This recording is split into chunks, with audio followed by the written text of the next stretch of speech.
地铁站在哪？你好，请问最近的公交车站在哪里？最近的公交车站在友谊大厦。你往前走400米，过马路，然后右转，再走30米就能看到车站了。那有车去豫园吗？有的，你可以坐34路车直达，或者坐311路车到北京路，再转72路车。要坐几个站34路要坐10个站，311路转72路一共要坐13个站。那等车大概要多久？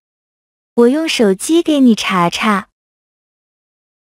34路还有45分钟到友谊大厦，311路要等1个小时。都还要等很久呢。我坐地铁可以到豫园吗？可以。你坐地铁2号线到体育馆站，再转10号线到豫园站下。3号口出去走700米就到了。地铁站离这里远不远？不远，10分钟就走到了。地铁站在哪？往前走，但是不过马路，在前面的路口左拐。谢谢你。不客气。